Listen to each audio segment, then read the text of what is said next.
What's up and welcome to the What's Up Gwent podcast, episode 5, a fortnightly podcast where we chat about, well, kind of everything Gwent. The clue is in the title.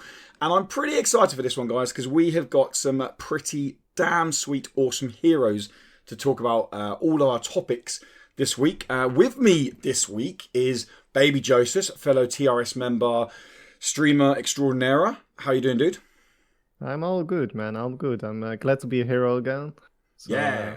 Just like the first episode. That was it, mate. It all started with you, and that is Yeah. it. It's going to carry on in a sexy little freight train with you. Yeah, I kind of missed being a hero, so glad to be back. That's it. You're back. You're back, dude. And with us for the first time, fresh.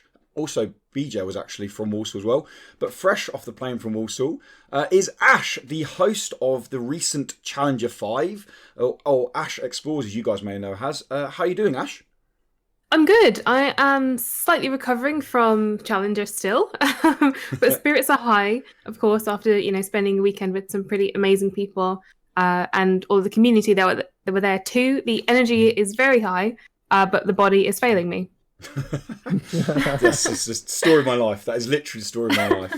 That's it. Being a teacher is all an act. You just put on that you're always happy for the kids, but yeah, you're not. Slowly dwindling inside. But before we actually dive into the content, guys, I want these heroes to introduce themselves, kind of talk a little bit about themselves, because some of you might be fresh to the Gwent community, especially off the back of Challenger 5. Some of you are probably veterans, and you may not know much about BJ, or you may not know much about Ash, apart from after what you've seen of her at the Challenger. So we could go over to BJ first, dude. Exactly who are you in the Gwent community, dude? What do you do, and where can people find you? Yeah, thank you, Woody. So yeah, I'm basically a Gwent partner, and I stream on Twitch for Team Rankstars. And since recently, I'm also a co-host for the new podcast called Merchants of Novigrad, which which I do with my two friends, Weissenberg and Villa. Yep. So that's basically what I'm doing, just streaming and helping others out with content, like being part of Gwen News once in a while. Nice. Or like, when's the next episode of Merchants of Novigrad up? It's Saturday. This Saturday. This Saturday. You got to plug it, mate. You got to plug it. Being too coy. Plug it away. There's podcasts. We're all friends here. Yeah, we have our second episode on Saturday, and the guest will be Paul Buza. So I know. Go for the big fish. It's so cool. Yeah. I'm really excited about it. Like, nice. Yeah, it's gonna be great. Nice. And Ash, exactly who you are in the Gwent community, obviously apart from host, and where people can find you. So I've gone by a couple of names in the Gwent community. I started off as Ash Cosplay, which most people probably know me by, because that's what I was called when I was doing sort of the bulk of my Gwent streaming back in 2016, 17. And the kind of early end of 2018, that's when I was really active streaming Gwent. Started off streaming it after cosplaying with CD Projekt at their first Gwent booth in Gamescom, actually before the game came out, even in closed beta. That's how I got involved with it, started streaming it from there. And then I was asked to host the YouTube show called A Round of Gwent by CD Projekt in summer 2017. So I did that for the best part of that year. Our last episode was to 2018 Christmas, A Round of Gwent on YouTube. Nice. And also during that time, I was hosting the community Gwent Slam tournaments, which were hosted by Life Coach in Austria. So sort of done lots of little bits and pieces around the community. But yeah, the most recent thing, which was I guess one of the greatest successes in my online career, was being able to host Challenger 5. Yes, which I must say, you've done a grand job. Like it was a cool production, and I thought you're a brilliant host. So thank you, and well done. Credit where credit is due. So kicking on with it, guys, we got 2 topics for you this week. Obviously, we have the wonderful... Actually, I haven't even mentioned this to Ash, so she's going to be caught off guard here. No. Which is kind of bad, because I didn't even mention it in the notes, and I normally do. But we always finish the show with a bit of card lore. So we talk about a card from the game, and if you've read the books, you're always at a huge advantage. And what's the lore behind that card? Where's that card come from? Oh. And it's like a kind of, a multiple choice question. People seem to really enjoy it. There's often chat in Discord about it. BJ is actually didn't get the one last time. He let the side down. He's joint Sempar, bottom of the ranks. I will try again. But you get a second stab at the pie this time, dude. So we'll have to see how that goes. But the main topics we have for you guys is we're going to kick off talking about Gwent iOS. We knew it was coming. It was announced in its entirety just before Challenger. And then it was, for lack of a better term, heavily advertised at Challenger and shown off with a release date of the 29th of October. So we're going to talk about the iOS development, what we think about it. Do we think it's going to expand the game? And then we're going to finish off with kind of a chilled out Challenger chat, talking about Challenger in general. Ash and BJ are going to share some of their experiences about being at Challenger. They're also, obviously, we're going to dive into the production side of Challenger. Some people saying that they felt like it wasn't at the level of previous Challengers. I can't comment too much on that because in terms of my time with the game, I only really dived into Gwent a year ago, and that was post Challenger 4. And then we're going to finish up with trying to work out about Masters Season 2. A lot of people are dying to know about this, and we're going to kind of chew the fat on that, and then that will take us nicely into some card lore. So guys, should we dive into kicking off chatting about Gwent iOS? Yeah, it sounds like a good idea. Cool. So, as I sent you guys over some notes so you can kind of get a rough handle on the direction we're going with this. But Gwent iOS is now. I've had messages sent to me on Discord about this. I have been critical about iOS from day one, and I'm happy to admit that. I could be a little bit biased in terms of I'm just not a fan of mobile games in general, me personally. But also, my criticism has mostly come around the fact that Gwent in its current state still doesn't feel up to scratch as other CCGs that I've played in the past. And I felt like that was more important to kind of get a foundation cemented in terms of actual features or content in the game before expanding horizons. And that's so I've been critical by that, and it's no surprise. It's no secret. That's the way I've spoke about the game or the mobile version of the game anyway. But what I wanted to know from you guys is, with Gwent still lacking stuff like spectate mode, which the most irritating thing on my behalf is clearly spectate mode's there, they showed off at Challenger, but we still can't get into it as players, meaning community tournaments are massively held back because of lack of spectate mode. Observer, the Twitch overlay, for lack of a better term, is still in beta in terms of it doesn't even have the correct keywords on there because the keywords are used from the PTR keywords, not the current keywords for Syndicate. I don't know if you guys are aware, but the overlay was a little bit broken at Challenger, which we'll talk about in a bit. But some key features seem to be lacking from the game still. Do you think it's a good idea or good move from CDPR to then be pushing out mobile platform now before addressing those features? Who wants to go first? Oh, it's always an awkward moment. Someone jump in there and take the ball by the horns. I can go first. Go on and jump. I even already forgot about the spectator mode. Like, I believe they mentioned it at some point. Like they last mentioned it 7 months ago. They mentioned it 7 months ago that it was coming, and we haven't heard anything since. Yeah, exactly. They totally changed plans when it comes to the features. I believe like all of a sudden, like the mobile release was like a big thing. Like nobody knew about it before, and all of a sudden they just focused on the mobile. And I think I kind of understand it, like that they are doing it because they think that it will attract a lot of people to Gwent. And I also spoke with McBird about it, and he was even mentioning like he purely plays like Dota Underlords on his mobile because it is possible to play the mobile. And I think that's going to be the same for some other people. Yeah. When Gwent releases on mobile, like not everyone can play Gwent behind their computer, so they might travel a lot. So it will be an easy way to play Gwent on the mobile. Yep. So yeah, and aside of that, like mobile is really big and huge in Asia. And Gwent does have a player base from Asia. Not too big. It's not huge, no, but it is there. Yeah. Yeah, it is there. Like, you have like Hana-chan and like Wangit, who are from China, and like they participate. They have like a huge fan base. But I do think like maybe like other countries like Japan or like South Korea, they will be more invested into Gwent when it comes to mobile. But yeah, it does let go of the features like the spectate mode, like, and the observer is still better, like you mentioned. Like, yeah, I mean, I honestly didn't know how handy a spectator mode is until, and again, this is no secret, I've been playing a lot of Mythgard recently, a game that is releasing an open beta tomorrow, actually, as of recording. But one thing that blows my mind of that game is when I'm queuing into ranked ladder, sometimes, because it's still in closed beta, the queue times can be anywhere between 2 and 3 minutes. I can literally jump straight across and I can click on any live game that's going on in the game now between players. Like we can go on to Mithril League, so the elite top level competitors, and I can watch their game while I'm waiting, so I can see how they're playing the game. And that is a feature that has blown my mind, and I've learnt so much from watching. Sometimes I go on and just while I'm eating dinner, rather than watching TV, I just go, I'll just go watch some high level gameplay, like live gameplay, and that's cool. I learned so much from it, and that's something that I'm like, wow, how is this not in every card game? Because it's such an accessible feature for new players, especially.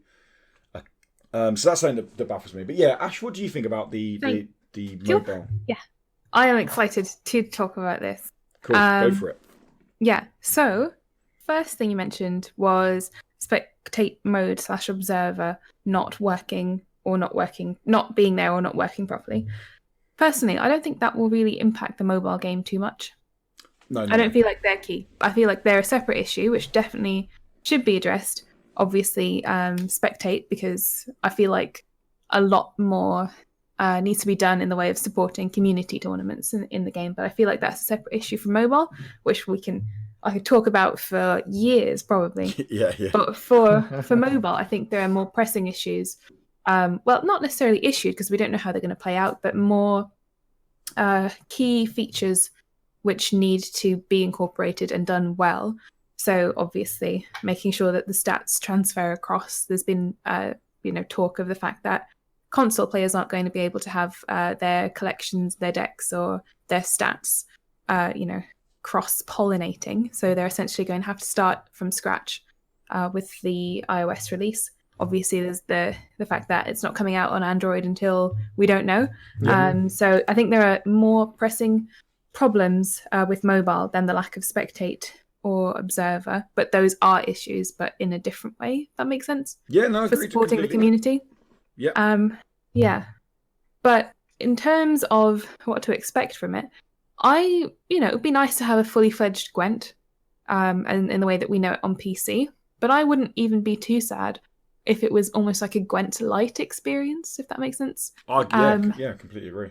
Yeah, just just being able to sort of get the games in. I'm not really looking for anything too intense on mobile because I know there's limitations just based on the platform. But just having the simple things done well, I think that will definitely open up the doors for a lot of either new fans or returning fans because it's just so much easier. I actually started for the very first time playing old school RuneScape this year, and I know a lot of on mobile, mainly because it's available on mobile because it's so easy to do. So I started for the very first time. I know most people have been playing RuneScape for at least 10 years, but I started, and because it's so handy, I just kept it up, and it's been really convenient, I guess. So if Gwent were similarly as easily accessible when it's on mobile, just kind of seamless, I guess, and being able to get into a game, the game's working.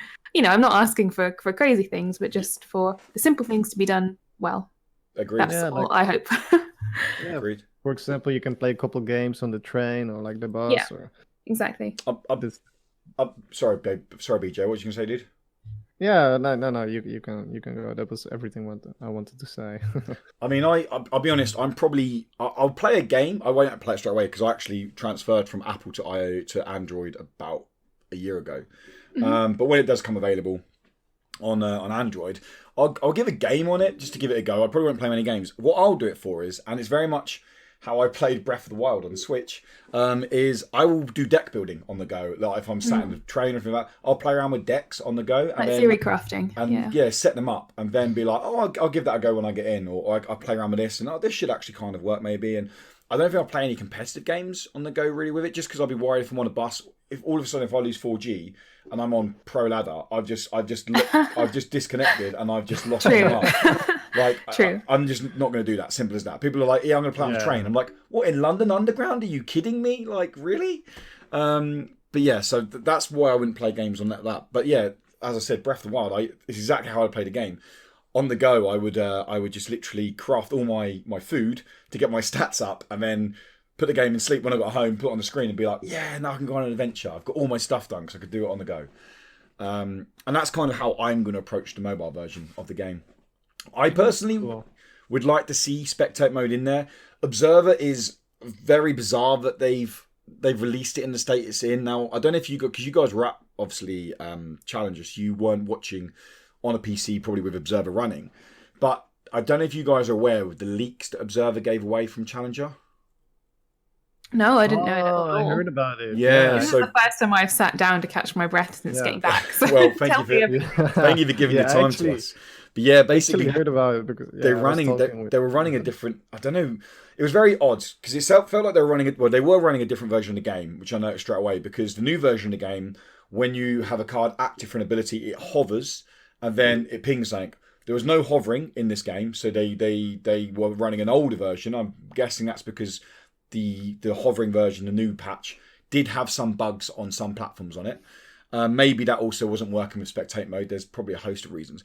But with Observer, it was first noticed with Arrakis Queen. When you hovered over Arrakis Queen, it showed her nerfed ability that is clearly coming with the expansion. It didn't show you her current ability. So people were already like, oh, great, she's being nerfed. And then there was also a Nilfgaard soldier. I can't remember which soldier it is now. But it also showed a nerf to the soldier as well. And there was a few adjustments here and there that people could see. So people started hovering over all of them. But then these changed in matches. So Arrakis Queen, the next time she come up, it went back to her old ability Observer. So clearly they saw it and they were patching it as they're undergoing. But yeah, and this is what I mean by Observer. I watched quite a few Gwent streams, and it, like, the perfect example is Profit isn't called Profit on Observer. It's called Income, which is what it was in PTR when BJ and I were playing it. And that's little things like that for new players who are coming into the game. I'd be like, well, what's income? Is this a new keyword? If this was like my first Gwent stream, I'd be very confused between profit and income. And it's just like things like that I feel like need ironing out in the game, regardless of a mobile release. Yeah, I did not know it was like that bad because I basically don't use the wool observer thing. Like, I have it for my viewers, but personally, I hide it away because I basically know every card, so I don't need it. I was about to say, this is where we need Jaggeris to explain the difference between profit and income.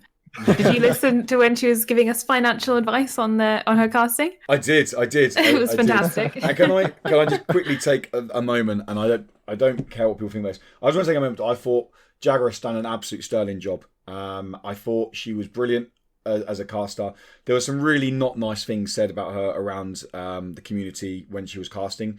I just think those people don't really need to be a place in this community if they're going to be like that. I think she was absolutely stellar, super professional, super nice casting. And I just wanted to say that because we did do an episode about 3 episodes ago where we were critiquing CD's PR choice to select casters who aren't active in the game. Yeah. And it wasn't, like I said, it wasn't a witch hunt for people. It was just a choice of, do we want to see this community? But honestly, I thought Jaggeris was absolutely sterling. I thought there wasn't anyone on production side value I thought should be replaced. I thought they were brilliant. So I just wanted to say that before people listening think, oh, sure, moaning, whatever. But yeah, I think what people don't understand is casters need to cater for a lot of people. Obviously, a large portion of people watching the game are going to be veterans of the game, and that's why they're watching it, because they're invested. But there are so many people that come into chat and ask basic questions. Like, I saw people saying, is this game free to play? So obviously they are brand new. So, Jag does a really good job of sort of bringing those people in and explaining, at different levels, at, play-by-play levels for the existing fans, and also bringing new fans in to sort of, I guess, higher level a look at the game and, explaining things, how they work as well. It's hard to cater for everybody because you're always going to be not catering to somebody. If you're doing the nitty gritty stuff, the new players won't understand, and vice versa. So Yeah, It's a hard job. Completely agree. Mm-hmm. And yeah, and there are, like, I was watching Weevil stream last night, and there was 2 people there popped up there, and they were like, "Can you talk to me about Gwent? Because I've never played the game yet, but I'm downloading it now." And so clearly, Challenger has reached out to people. And yeah, I like absolutely spot on. Yeah, she done a grand job, and I think that should be mentioned. But next thing I wanted to move on to are the mobile releases, and this really shocked me because I was watching. I won't say names on people, but I've deliberately gone around streams without telling them I'm doing this, and kind of slowly moved the conversation onto mobile because I wanted to know their opinion on it in an organic fashion, for lack of a better term. So I was asking them about it, and all of them replied with they feel like mobile is going to bring in a big influx to the Twitch scene, to the viewing numbers on Gwent, which at the moment average around about 1.1 thousand on a daily basis. Now, I disagreed with that straight away, and I challenged their choices on that because I wanted to see what their evidence was behind it. And all of them used the exact same piece of evidence that 40% of Hearthstone's community play exclusively on mobile, which is true, but I will get onto that as we go on with this. I wanted to know, do you guys think the mobile launch will bring a big influx or any influx of new viewers to the Twitch scene or streaming scene in general? Like, if people are starting to pick up Gwent on mobile and they're new to the game, I mean, they will be clueless on what is the best deck, on what card should I play, or should I spend my resources. So where do you go when you have questions like that? Like, you go to Twitch to find the answers because they are, because there are streamers that have like tons, that have played tons of Gwent and they know a lot about the game. So you can easily drop your questions to the streamers and they can just answer to you. So I think by that, I think people will, it will have like a big influx on the new players of the game for Twitch. Yeah, I was going to say, I think it definitely won't hurt the numbers. Obviously, there'll probably be more people knocking around, but I think it would be wrong to assume that it's going to have the same success as Hearthstone because it's not as easy to get into, and I don't know what it's going to be like, the sort of onboarding, introductory stuff on mobile, because we have the sort of tutorial stuff at the moment. We have to see how well that's done on mobile. It might not be as simple to get into. Agreed. Agreed. Now, the reason I'm going to throw the Hearthstone argument out the window straight away is because BJ literally summed up earlier. Mobile is massive in Asia. Hearthstone is fecking huge in Asia. It has a massive Asian player base. So that's probably why 40% of the players play on mobile. Also, Hearthstone is a game that still averages at around about anywhere between 10 and 15,000 daily viewers on Twitch, which is over 100% higher than over 1,000% higher than Gwent.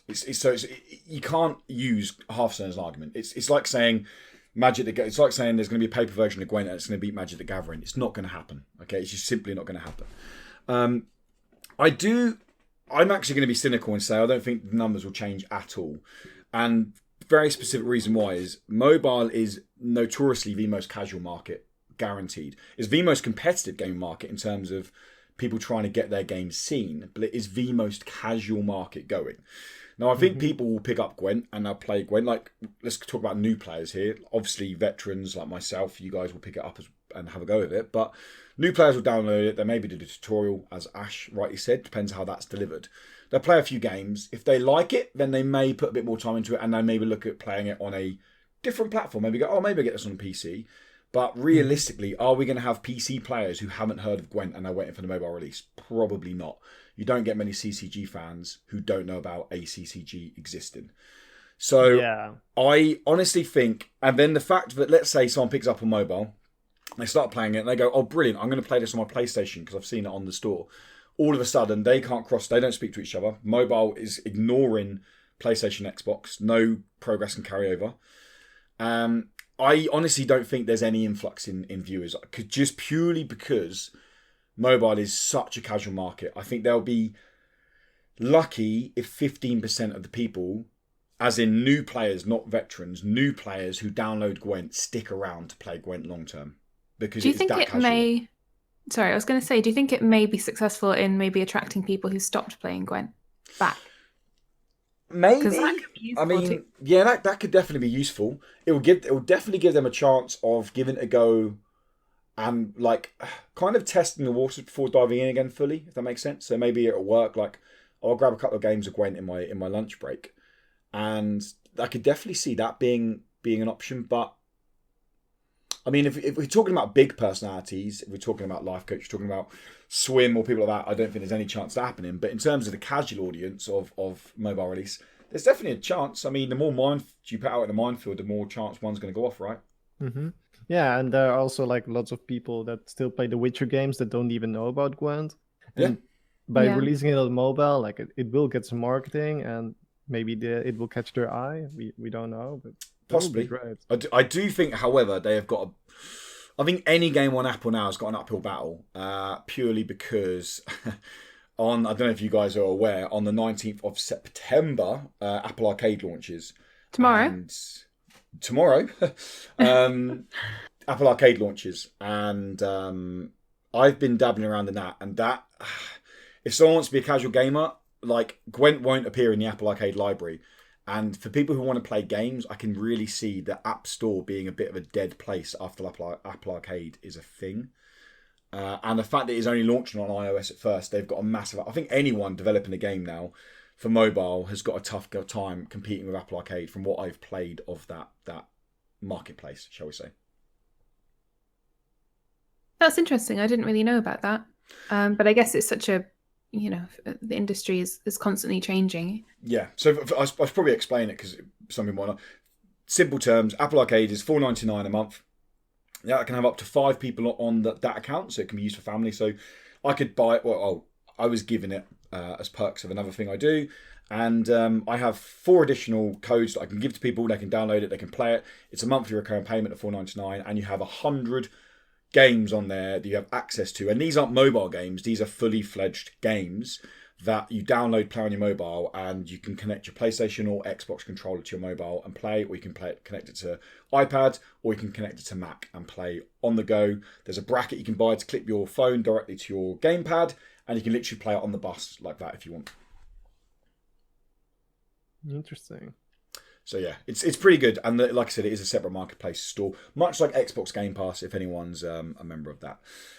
But wrapping this up on Gwent iOS, guys, if you don't mind, is now I don't want to piss anyone off when I say this, but in my personal opinion, I'm gonna probably yeah. No, that's fine. That's it. In my personal opinion, from my year and a bit in Gwent, CDPR haven't got the best track record of when they are handling lots of jobs at once. And my example of this will be, they came out 2 months ago and said, we've changed 252 cards in the game. We've made it better. Here you go, guys. And it was, in my opinion, definitely the time I've been playing, the worst meta I've ever seen in the game. And it was actually a big impacting reason on why I dropped the game as my main game, because I just did not enjoy it at all. And I'm pretty sure I'm not the only person who says that with that scene, that meta. And my concern is with the development of iOS, which is clearly an important thing for them, and if that's where their focus is, then rightly so. But they've also announced that a new expansion is coming as well, only 3 months after the previous expansion, which is still getting big fixes in the most recent patch. Do you feel like they have got too much on at once? And do you feel like the iOS development may hinder this expansion, or vice versa, this expansion may hinder the experience on mobile? We'll go with Ash first. That's a really good question. Yeah, I guess we're talking about midwinter. I think it's sorry, no, I wasn't there for midwinter. We're talking about last season, actually. Oh, okay. The Faultless DJ. Oh, yes. Yeah, that was even worse. Orgy. Okay, let's not talk about that. Let's just talk about this. Yeah. Let's just glaze over that. Okay. No, I understand what you mean. I think it is possible to bite off more than you can chew, but I think in CD Projekt's case, they've done that enough, and hopefully, you'd like to think learnt enough from trying to do that, that you'd think it wouldn't happen again. I think it's very easy to sort of shake your fists and get out the pitchforks. Yeah. But at the same time, it's the devs' jobs. They want it to be a success too. So I don't think if things go wrong, it's not that they are I completely agree, conspiring. Yeah, sitting there behind a desk going, "Oh, we're going to piss so many people off." Right I now. think if anything, and I'm sure we'll talk about it later as well, in terms of the most recent Challenger being slightly downscaled from previous ones. Yep. I think lots of these decisions come from higher up as well. Yes. CD Projekt is a publicly traded company. They have all of these sorts of metrics and things they need to be hitting. Not that I'm saying that justifies doing anything incorrectly, but we would, as players, we want to see things done in a very kind of purist way. We want to see like a great game being built, with care and attention. But there's lots of competing factors like time constraints, budgets, etc. And I don't ever think it's the individual dev's fault. The gameplay designer is not the one who's saying this is how we're going to launch with broken cards and all the rest of it. Yeah, I think they're trying their best. I would like to say I hope they've learned from their mistakes in the past because they're quite open about it. Yeah. So I want to say that they've learned because I'm ever an optimist. I guess it's a good time outlook. will tell. It's a good outlook to have on life. BJ, dude, what do you think about it, man? Well, if it was too much, they probably did not do it. But yeah, I mean, it's a hard question for sure. They're probably gonna nail it though. Like, I don't think like the Crimson Curse expansion was that bad. No, I thought it was fine. It was it was just so, reworks after that then made that underpowered. Yeah, but yeah, it's not gonna be like 200 new cards. So yeah. Do you want to know something funny? At Challenger, because I'd known most of the classes for a couple of years now, we were reminiscing about back through the ages of Gwent and how broken things used to be in the past. For example, this is one of the most extreme examples, weather setting everything on the road to 1. That used to happen. Was that a thing? And that like was standard. Yeah. I mean, Greener, right? there was Scoia'tael used to be able to determine the coin flip. You got to pick whether you went first or second. All of these sorts of things that are in the game. God. Generally, we're in a much better place now overall. But we still nitpick, and some things are definitely justified. But when you look back, it's quite funny. Yeah, I mean, like I said, Homecoming. I dabbled.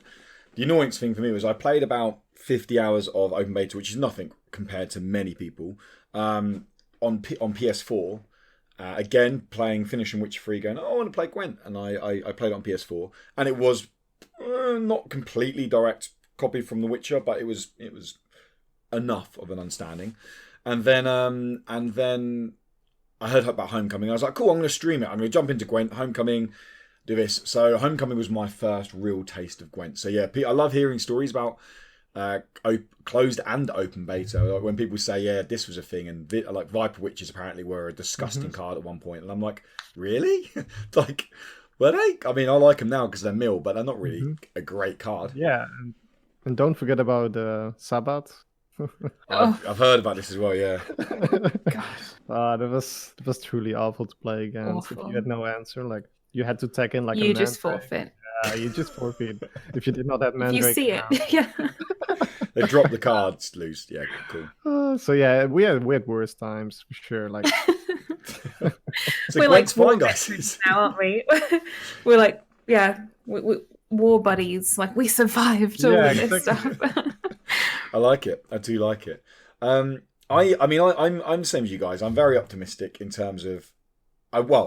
Okay, let me rephrase that. I want to be optimistic in terms of I want the expansion to work. I want the mobile version to work. Not that I'm going to play the mobile version directly straight away because I don't own an Apple. Well, I have a MacBook, but I don't own an Apple phone. And I do really want it to do well. I am concerned more for the fact that if they don't get this expansion right out the gates, if they create a very stagnant, a very annoying, overtuned meta next season, then I'm genuinely concerned for the game, purely based on previous season, when we had some of the biggest streamers of the game, the last 2 weeks of the month, weren't streaming or playing Gwent. They were off somewhere else playing other games.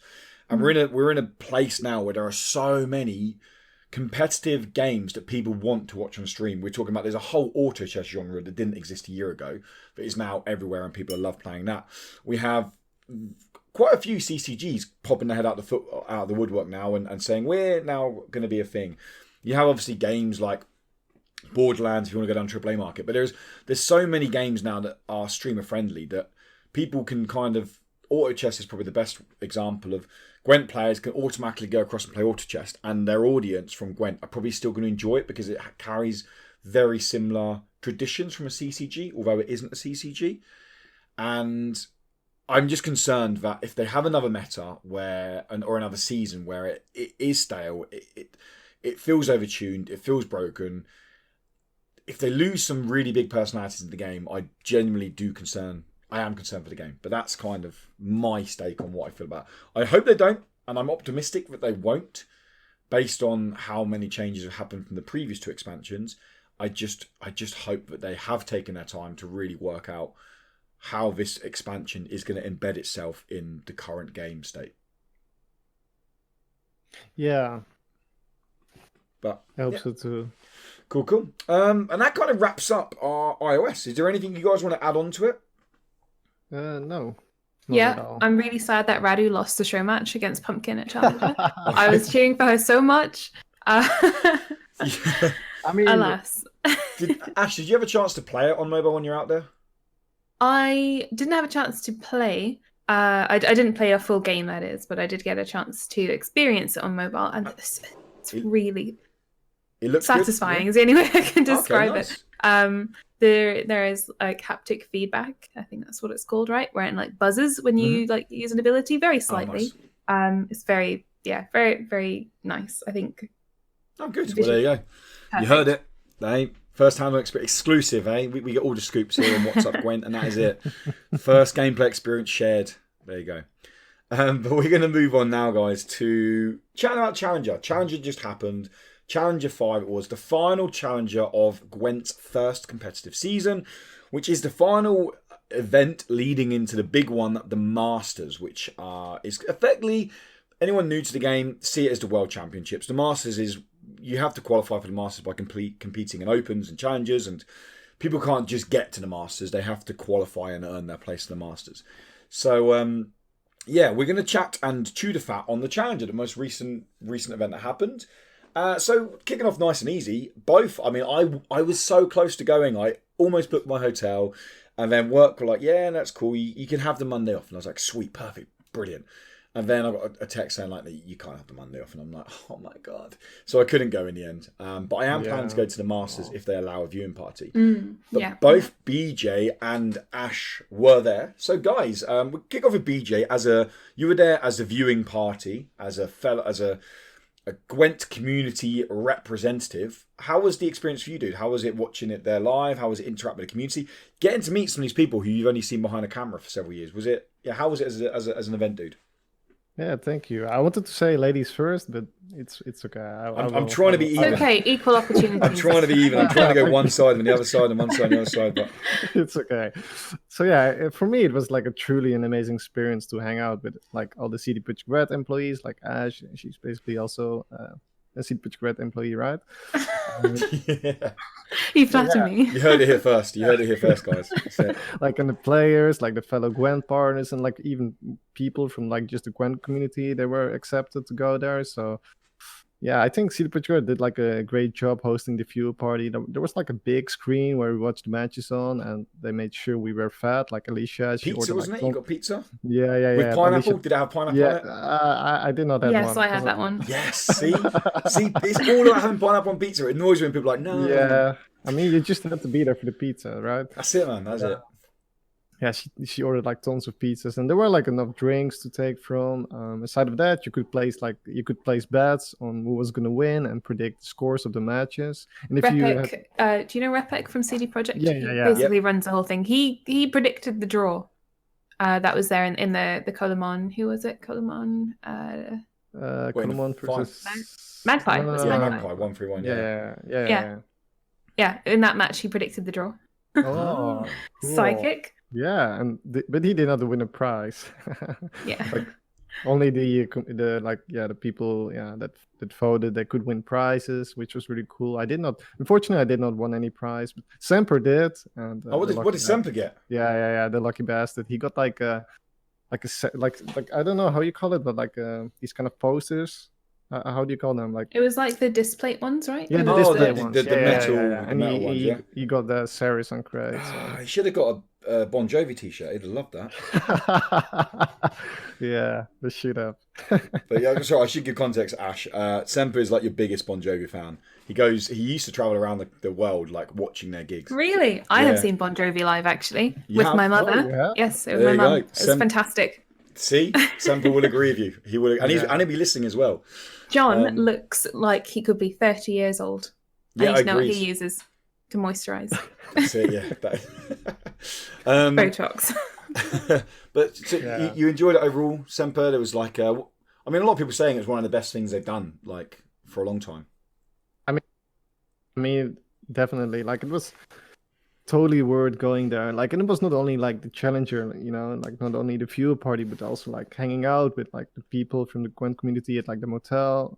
It did look fun on the photos I saw. Yeah, exactly. Like, just had a really great time. Like, it's way better than sit inside your home, right, behind your computer screen. All right, Watch don't the rub it in, mate. watching the Jesus, Challenger. like, cool, not all of us could be there. Cool. Exactly. Like, I mean, like. I'm joking. I'm joking, mate. I'm warning But you. no, I swear, like I truly think that would be like a great step, right? Like you've in esports, you have like these big tournaments, right? Like in League of Legends and like Hearthstone and like I mean, they set up people- stadiums. League of Legends genuinely. Yeah, sets like up stadiums. stadiums, Yeah. right? Like I was at the Dota maybe one. that's a little bit too big for like a game called like Gwent, but I do think like this is definitely a good step in the right Yeah, direction. having a live to- audience, I think, is definitely. Or say live Yeah. audience, a live viewing party. All is they definitely... need to do is like put a camera as well, so you can once in a while you can that show was the one audience. thing I was very surprised at, that there was not once did we see the viewer party. I was very surprised that they didn't go to that, or they didn't even things like having someone in there to like not interview them but ask the viewing party what they thought of it. You know, when you watch Oh, you Yeah. watch the So darts good. perfect example, and they go Missed into the opportunities. crowd, and you always get someone at darts absolutely hammered who can't even say their name. And they're like, what did you think of the last game? And it's brilliant because they start telling you about what they brought down the supermarket like 2 days ago. And you're like, I love this guy already. The only thing I have to say is that would have probably been a bit difficult to coordinate because we have all the filming was done in a studio Yeah. with 5 or 6 people all plugged in with headsets, the whole Of shebang. course, yeah. It might have been harder to have like a roaming camera essentially and then feed that onto the live broadcast seamlessly. Yeah. I Because can it's essentially understand just in a big room. I don't know how that'd be done because I'm not a techie person, but there'd probably be quite a few logistical challenges. Although it would be really cool. Would be Yeah, a lot of It'd be fun. really cool for like Masters. Yeah, that could be for Masters, couldn't it? Like I said, if they allow viewers to go out there for Masters, I am going into my work and saying I am off this day, no questions asked, I'm done, see you later. And I'm going to Masters. But yeah, that's cool. Cool. Ash, obviously you were there, you were the heart of it. Like Challenger wouldn't have happened without you. There's no denying that. You were the beating heart of Challenger. You were the host. The first person we got to see when once they finished rolling that 5-minute countdown, bang. No one wanted to see Berza there. Everyone was there like Ash, stunning I red can dress. still remember it. It was I like literally still remember the exact intro I did because I had ingrained it into my head so much. Because I said, if I nail the first sentence, then I'll feel so much better about the rest of the broadcast. well, You know, nailed whereas it. if you mess up the first sentence and you feel a bit awkward about the rest, You so it's nailed it. very- Thank I mean, you. that's where you and I differ so much. I've done some similar things for indie game events. Like I go around the UK sometimes and do indie game events and do indie game showcases and do. Again, it's Twitch streamed, but it's not as big as like an esports tournament. And I don't ever plan what I'm going to say. And that's the way I work. I'm just going to go with whatever I feel like at the time. And Yeah. people are always like, it makes people in production so nervous because they're like, can we have a cue? And I'm like, oh, Yeah. look at you. It's cool. You'll know when I'm rolling it down. Just go with it. And that's the way I work. But you nailed it. Absolutely nailed it. Thank you.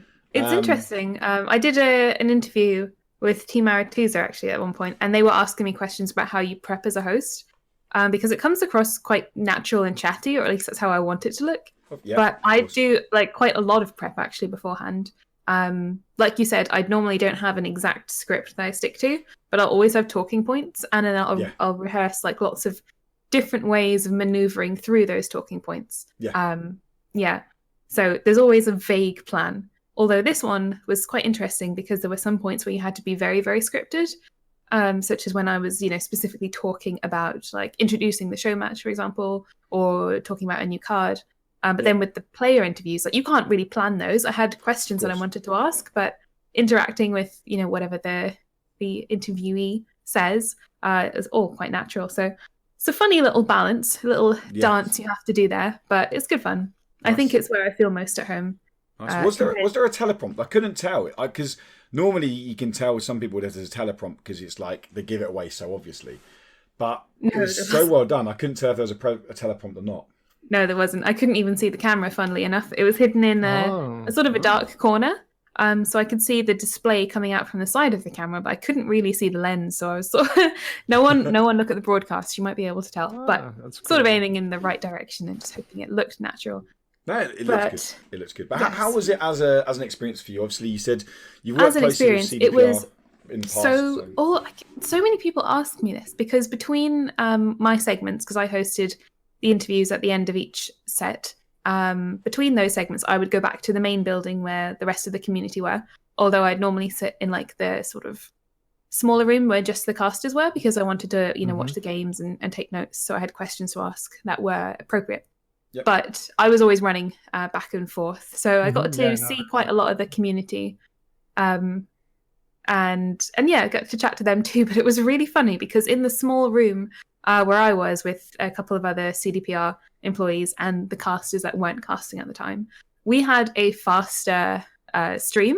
So we would know who'd won the matchup or who'd done an amazing play 5 seconds before the community. I would like shout and scream a little bit, like, just a little bit, or clap or whatever. And then a couple of seconds later, you just hear this like huge roar go up in the next room. It's quite funny. Like having two TVs on in the same house. Yeah, exactly. But the delay. Especially when it was quite hilarious. When Freddie high rolled those spotters. Yes, exactly. That was honestly, I think, my play of not in terms of like strategic play, but in terms of hype moment, like that moment that you were like, what? Definitely. That was so good. Good. And the smirk on his face as well just made it. I like Freddie Babes because he just seems like a very confident personality and someone who wants to give a little cheeky smirk after doing something like that, I'm all game for. Yeah. So I guess that was that bit. It was amazing. I fangirled over so many people from the community. I always do this whenever somebody says, oh, I'm so-and-so from your Twitch chat. I'm like, oh my God, you're so-and-so? We've been talking for years. And I just fangirl over them. So that was awesome. I got to meet so many streamers that I'd watched for a long time. Like obviously, big faces like Pumpkin was there. I could just talk forever, but I had a fantastic time, both at Challenger and after Challenger. That is in the after party as well, just catching up with everybody. Nice. Yeah. Nice. Well, hopefully I get to meet both of you guys and anyone else who's going to Masters if they allow a viewing party there, and I really hope they do. But now, obviously, I'm not hugely new on the esports scene. I do watch some esports. I watch it sometimes just because I enjoy it. Not even if I'm invested in the game. I love watching Rocket League esports. Those guys blow my mind. Although the concept's simple, the ball goes in the goal, but I don't know like the real ins and outs of the game. But in terms of Gwent, this was my first esports experience, my first time watching it, and I was impressed with it as a production. I thought it was fine. I thought it was good. It ran well. Day one, if I'm being very critical, for me was very long. It's 8.5 hours. And it was very long for us too. Yeah. Don't worry, it wasn't supposed to be that long. I was quite surprised how long it was. Day two was absolutely spot on. It seemed like bish bash bosh. It was done perfect. Can I just quickly chime in with something? By all means, funny anecdote. Please do. I was in the room. Well, I was in the room where the casting was happening because we're all in the same studio. But I kind of get there when it looks like somebody might be able to win. So if it's like 2-0 or something like that or whatever, I'll go and stand in the room just in case they win. So I'm ready. So I always hear the tail end of casting all of the series. And in the series where there was a draw, I can't remember. I think it was Jaggerus who said, as casters, we always love to see that. That gives us a chance to experience more Gwent or something like that. And I was just like, dang, it's like nearly midnight. I want to go to bed. It was so funny. And when she came off, she was like, I'm dying. Like, we were all so tired. But there were a couple of moments where the team were like, oh, we're going to see this, like we prefer to see 3-0s if we want to get to bed. Right?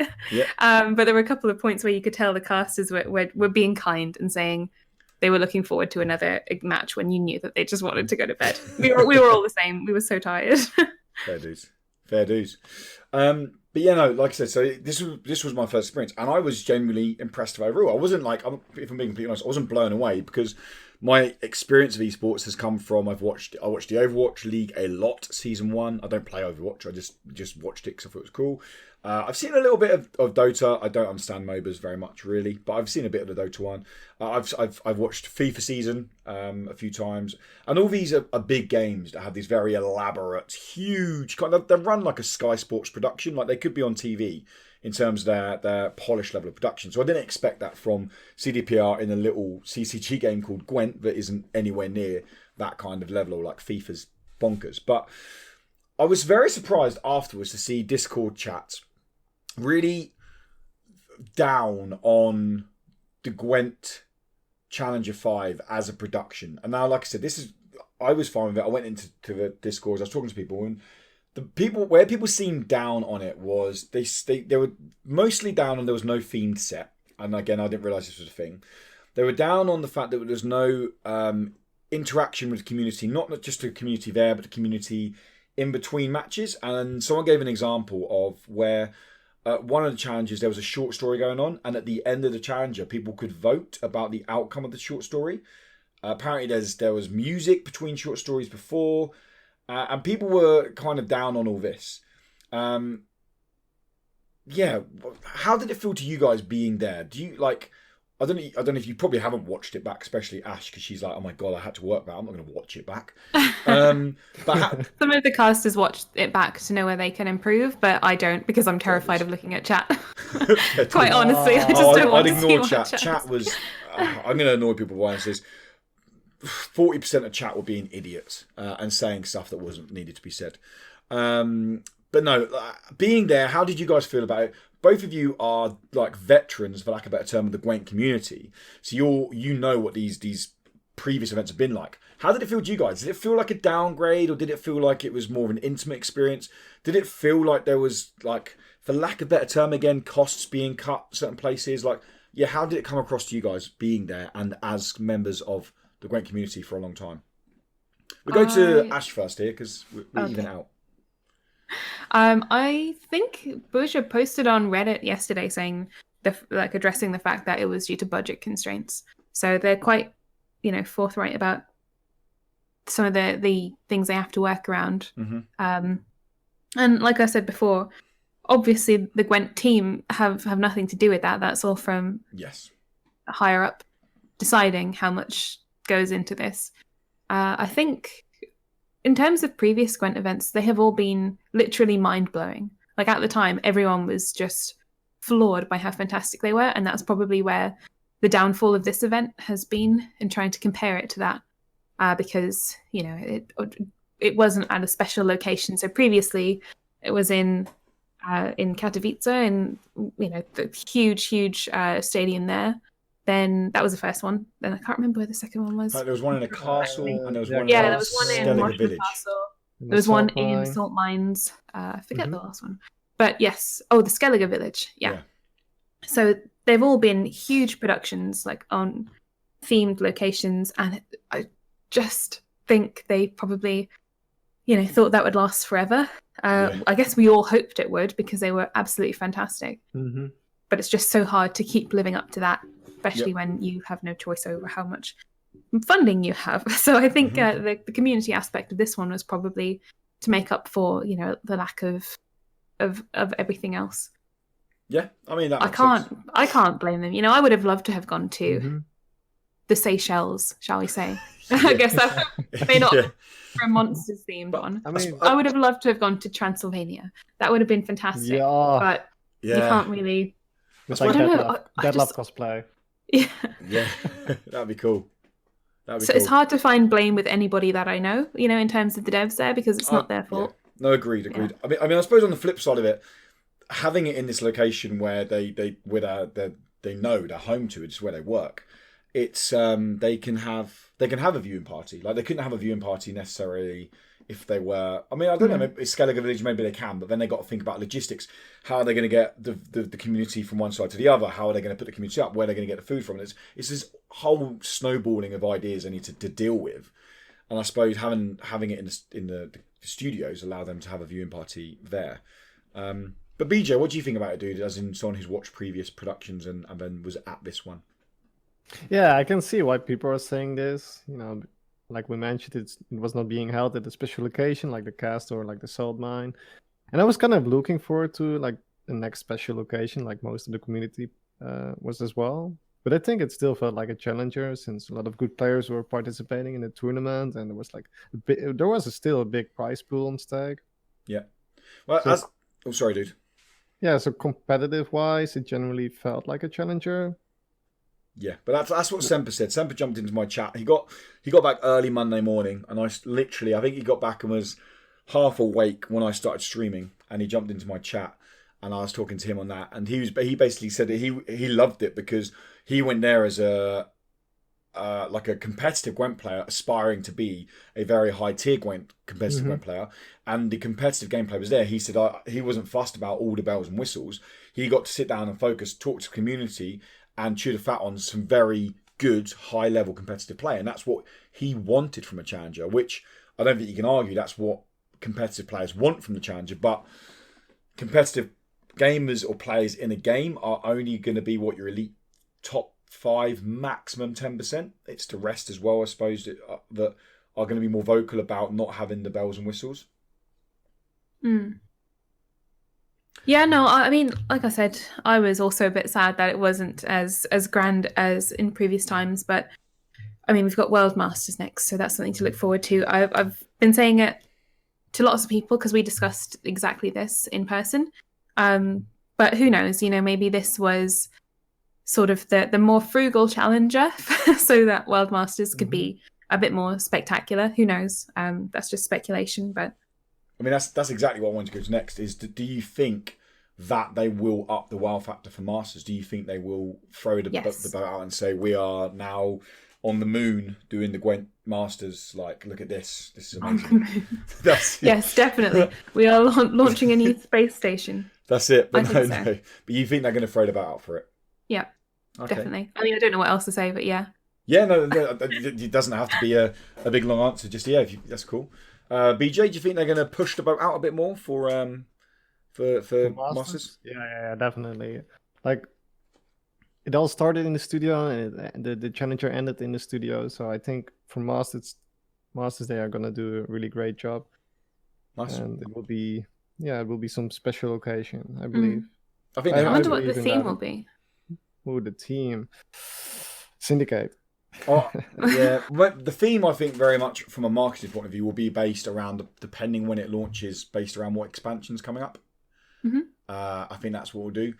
But when it launches, we don't know, which kind of takes us on to the final point of the podcast, which is Masters Season 2. Now, again, this is another thing that people have been extremely critical of, not just in TRS Discord, but in lots of Discords I've seen lots of competitive teams. Almost every competitive player in the game is crying out for Master Season 2. At the moment, there is no reason to play ladder, and I don't mean that horribly, but ladder is effectively as important as rank 30 in terms of at the moment. Ladder doesn't qualify for anything. There's no reason to be grinding out ladder unless you want to improve, obviously, or learn the game. But people want Gwent Master Season 2. There was a tease in a dev video a couple months back saying that we might get something at Challenger. We didn't really get anything at Challenger about Gwent's Master Season 2. People are still wondering when it's going to happen. There's no idea when it happens. I suppose, firstly, they need to wrap up this season, which has already been a 2.5 year long esports season, the longest one yet. When do you guys think Masters Masters 1 happens, like the World Masters? When do you think they put that into production? They have that, they go. Obviously, I should warn people, I don't know if Ash does. Ash may know more than we do because I know absolutely nothing. Oh, there you go. Okay. Literally I was nothing. going to say Ash This is might all not be able to say speculation. stuff. So yeah, I'm glad to say that No. because some people listening might be like, "Well, Ash will know this. She works for them." No, I don't. No. Okay, but no. So when do you guys think? Speculation. I suppose 2 questions. We'll go to BJ first. When do you think Masters will happen? When do you think they have to make it happen? If you think they're 2 different things. So I think it's gonna happen like early next year, because it took so long between the last Gwent Open and this Challenger. I feel like it was 6 months, I think, 5 months. Yeah. I bet it's gonna be 6 months again. Like, but I do truly hope it's gonna be like this 6 year. months from now. You mean so it's gonna be March? Yeah, like around March. Yeah, February, March. That's a feeling that I have. But Okay. I truly hope it's gonna be like December, maybe November, December. So you realistically think March, but you're saying that you Yeah. hope, and do you think they need to get it out by the end of this year? Yeah, I mean, it's been so long. Like, everyone is waiting for season 2. People are starting to think about leaving Gwent because there's still no new announcement for season 2. Like, the competitive people, they want to move on if nothing happens, right? Well, here's something crazy. If they do it in March, then, and I just want to just to really play devil's advocate here, the new season, as far as I know, I saw this on Twitter the other day. The new season for Dota Underlords, which is a very popular game at the moment, and it might be Teamfight Tactics as well, starts in January. So if they come out and say Masters is in March, meaning the next season probably isn't going to start until April, maybe May. Do people go, well, wait a minute, there's another game that I'm going to enjoy? Because I know a lot of the Gwent community do enjoy Underlords or whatever auto chess is their preference. And do they go, well, I'm going to go compete in this game, this now, because this has an esports scene, this doesn't? Is that a risk you think CDPR have got to deal with, BJ? Yeah, I think so. Like, they need to act, basically. And if they don't act, then people are just leaving Gwent for other games. I mean, the evidence is there in terms of like Challenger 1. to... Oops, sorry, carry on. Yeah, exactly. People want to compete, right? They want to focus on one game and then qualify for tournaments, and then hopefully they're going to win some money out of it. Like, that's their main goal, I believe. Well, people want it as a career, don't they? Being an esports player is effectively a career.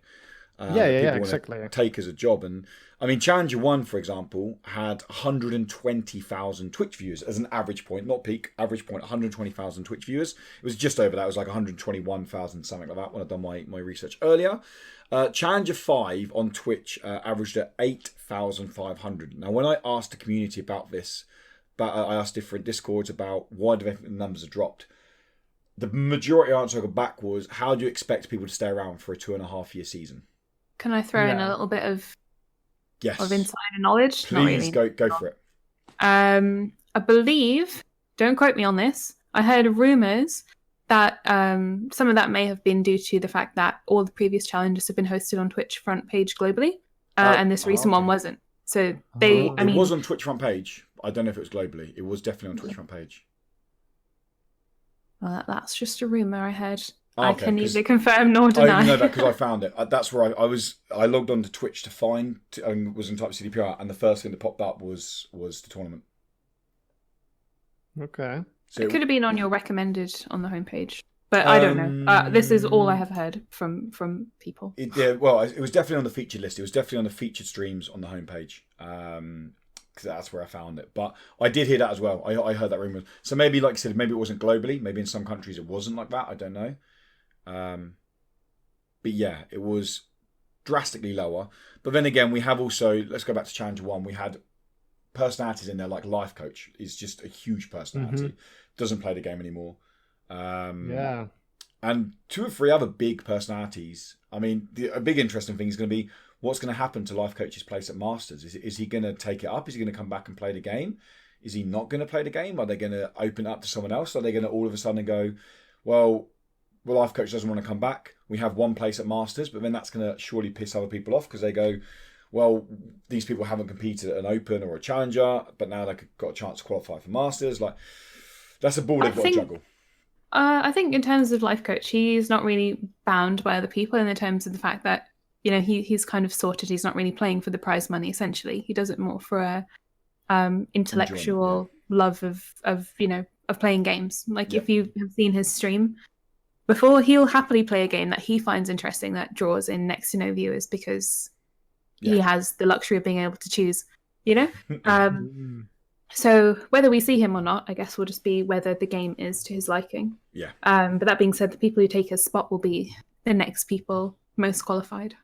Yeah, I think that's probably the best way of doing it. Probably the best way. So yeah, so Ash, when do you think Masters Season 2 is going to happen, and when do you think they have to get it done by?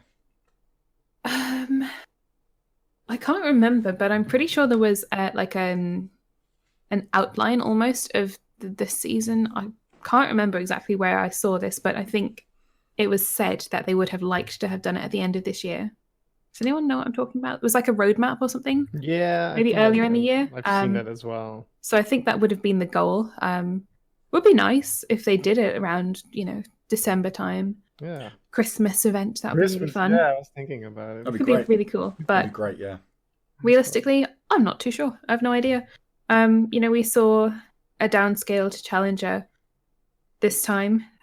Could maybe herald changes in directions coming from higher up as to Gwent's place or the priority of Gwent. Yep. Especially with Cyberpunk launch coming early next year too. Of course. Not that I obviously know that the two teams don't work on the same thing, but in terms of just priority of the studio and budgeting, etc.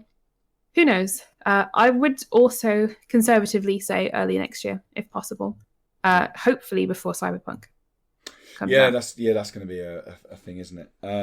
Now, one thing I quickly want to mention is, should competitive players be concerned in the fact that, as you have both stated, this was very much, as Berza stated himself, this was very much a dumbed down challenger because of budget restraints. Now, if they're going to match the prize pool that they offered this year on an esports season, let's remember they have to get their season down to a year. They can't do another 2.5 year season. Personally, I think it's already really cost them on a competitive side of the game anyway. So if they're going to get down a year, if they're going to match the prize pool, that's 900 or just under £900,000 roughly that they need to find.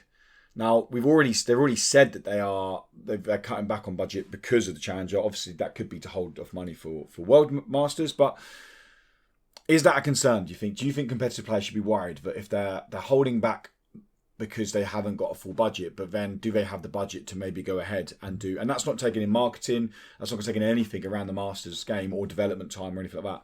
The Masters season, sorry. Should competitive players be concerned, I suppose, is my short question to you guys. We'll go with Ash first on this one. I think prize money would probably be safely ring-fenced. Like, it would be, for want of a stronger word, a really dick move if you promised players X amount for competing and they took it away. Like, I think they would never do that. I think that would be the last thing to go. We'd have a challenger in a car park for the same amount of money before they cut that. Oh, no, sorry. What I meant is for next season, as in, like, the Masters will get the money, but do they come out next season? Can they afford to offer the same prize fund now? Not take it away, but. Oh, I see. I think it would be pretty awful if they didn't. And just in terms of publicity, right? Mm-hmm. That would be awful. Yeah, it would be horrendous. I can't imagine many people would stick around competitively if they changed it. Yeah. No, it's just setting a precedent and then stepping down. The same issue we had with this challenger. People are expecting absolute fantastic out of this world stuff, and then any detraction from that seems like a big deal. Yeah. So I don't think they could do it without causing a huge fuss. Yeah, people probably maybe even be like outrageous about it. I don't know. But can they realistically afford it? Like $900,000. That's a lot of money. Is so much money for a game that for lack of a better term, if we're looking statistically, is averaging at 8,500 viewers for its highlight esports tournament in the last 5 months. Like, this is me being complete dick now, being complete devil's advocate, other side of the fence. Like, if I'm looking at this as an investor, I'm like, hell no, I'm not investing in this. Like, we've had a huge decline. 8,500, like that's. I'm talking about this as people who I'm friends with who are from the competitive community. Should they be worried? I suppose what we're trying to chew the fat on. BJ, you were talking. Sorry, dude. Yeah. Well, yeah. Personally, if they're cutting the budget, and it will be still enough to make sure. It will still, if it's still enough for people to compete for, I think it's all fine. Because you have those community tournaments, you can win like a little bit of money, but that's all fine. But like, I still think like because it's esports, there has to be like a big prize. I think you briefly mentioned it there. That's something I really am like quite passionate about in the form of community tournaments. Like CD Projekt could organize so much or help facilitate so many community tournaments that would keep people interested in the game, rather than doing big standout events a couple of times a year. Agreed. They could help to fund 10 smaller ones, which would completely agreed. Well, you want to compete. Yeah, I would love that. Yeah, I was literally just saying to BJ before the podcast that I'm currently playing Mythgard, and I was talking to the devs the other day, and their approach on it is they're going to have an esports scene, but they have this whole approach around guilds, and guilds can have tournaments. So as a partner, you can have a guild, people can join your guild, I can host a community tournament, and they're going to offer prize money directly from them for these tournaments. And then people who win these tournaments can also earn points towards bigger tournaments with the devs. So it's almost taken like the load off them organising tournaments. It's like, no, you guys are partners. You do the legwork. We'll throw you some money. Like an example was it might be $200 to split how I choose to split it between the top 5, 10 places. But that's the way they want to do it, and then they will host the big ones, which I think is a great approach. I'd never heard of that approach before, and I thought it was great. But is that? I mean, that's a route they could go down, I suppose, next season, right? Yeah, that would be really cool, though. Yeah, I think that would be really good. I remember reading the sort of brief for community license tournaments and all the things that need to be in place for it to be officially sanctioned, and it's quite strict. Yeah, I held one. And CDPR did support it through TRS, but I had to change several things on it to get it authorised. But yeah, it is strict. Yeah. You're right, it is strict. And the supporting of them in terms of the publicity. Oh, I see what you mean. So like the European champs. There's just, I feel like there's just a lot that could be done for little expense on their behalf, because the community, are really good self-starters. There's so many teams that have sprung up. People trying to do the best with what we've got.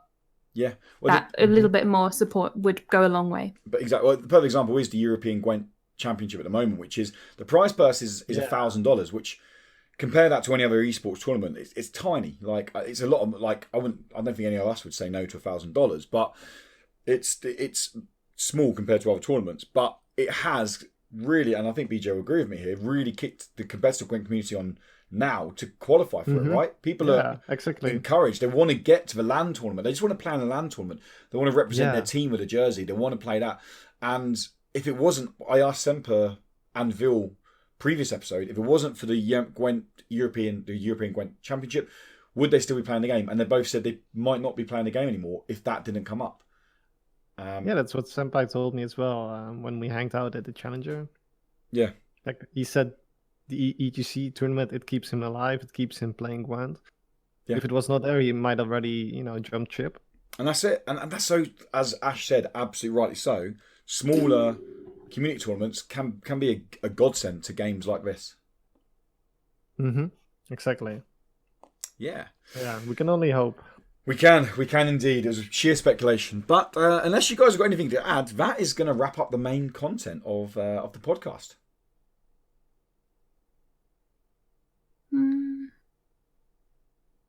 We good? I think I'm good. Yeah? Yeah. I'll let you know if I have anything else to say. BJ, you happy? BJ's always happy. I'm good. I really enjoyed it nice. once again. So Nice. Always a pleasure. Nice. And, Well, it's a pleasure having you guys here, but we're not done yet. We're not done yeah, yet. I want my revanche. We have the card law. Oh gosh. So card law, basically, those who don't know, nice and simple. We share we go for a card with the guys, with the hero, shall we say, and we try to see if they can guess through multiple choice who may be the right answer. Sorry, I'm completely lost my words there. Who can be the right answer? So basically, we give them 3 choices of answers based around the lore of a card, and this comes from either the video games or it comes from the books. And if they get it right, they get a point. Points mean prizes. We work on a ratio scale here, so people who have it's not so much if people are on more often than others, they get more points. It's how many times they've been on to how many answers they got correct. And at the end of our season, which I still haven't decided how long it's going to be yet, there will be prizes because points mean. Do you work for prizes. CD Projekt? Yeah, that's it. I mean, that's it. I think we're going to go with like 4-month seasons. Like 12 episode seasons roughly will be. I think that's fair enough. Yeah, it's cool. Just like anyway, a Netflix series. That's it, mate. See, bang on. Mindhunter, watched it recently. Anyone who's not watched it, watch it now. It's so good. Complete tangent. But Melaine. You guys know Melaine? A little bit. Yeah, the elf who play on the melee row, damage unit by 4. Play on the ranged row, damage unit by 1. Or damage 4 units by 1. Mm-hmm. Melaine is an elven poacher who popped up in the books. And her first kind of big appearance came after the Trident Massacre, where she was hired by somebody, we don't know who, to escort them through the forest, obviously knowing that the forests can be pretty dangerous places with those squirrels running around. Melaine was hired to escort them through the forest safely. During their travels, during the escorting, they were attacked by I can't remember what they were attacked by now. That's bad for me. But Garrett saved them. But I'm not too worried about that part of the story.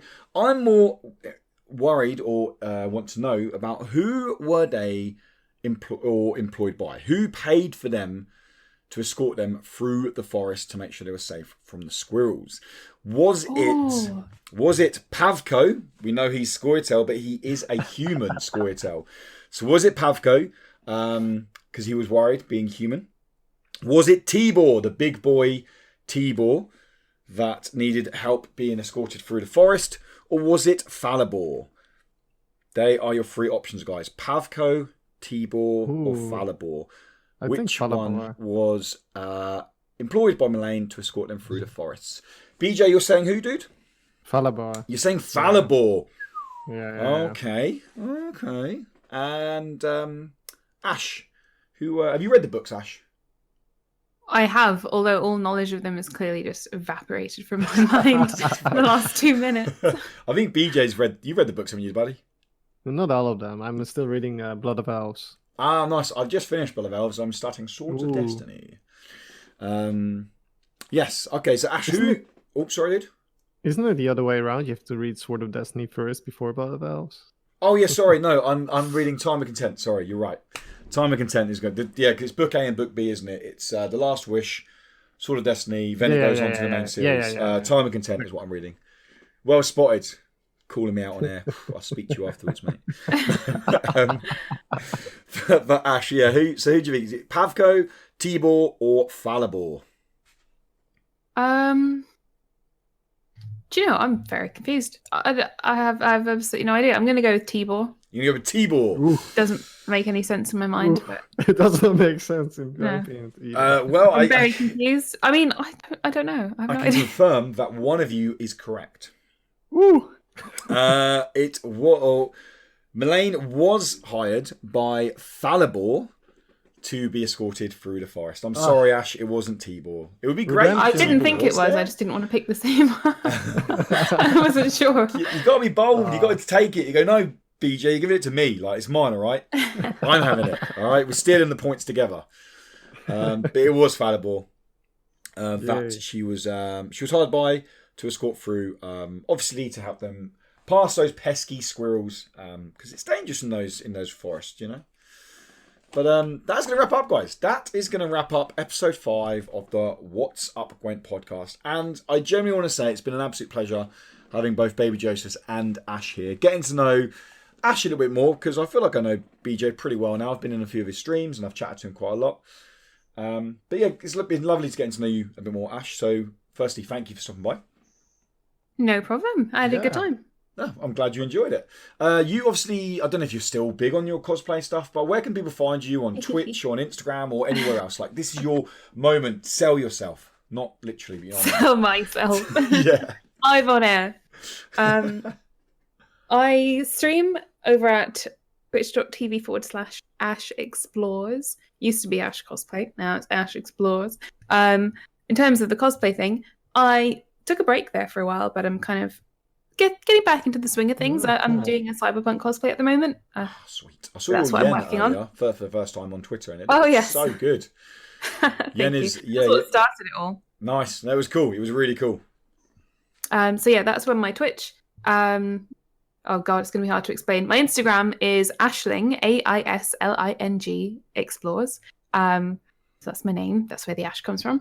And yeah, Twitter is Ash Explores again, the same as on Twitch.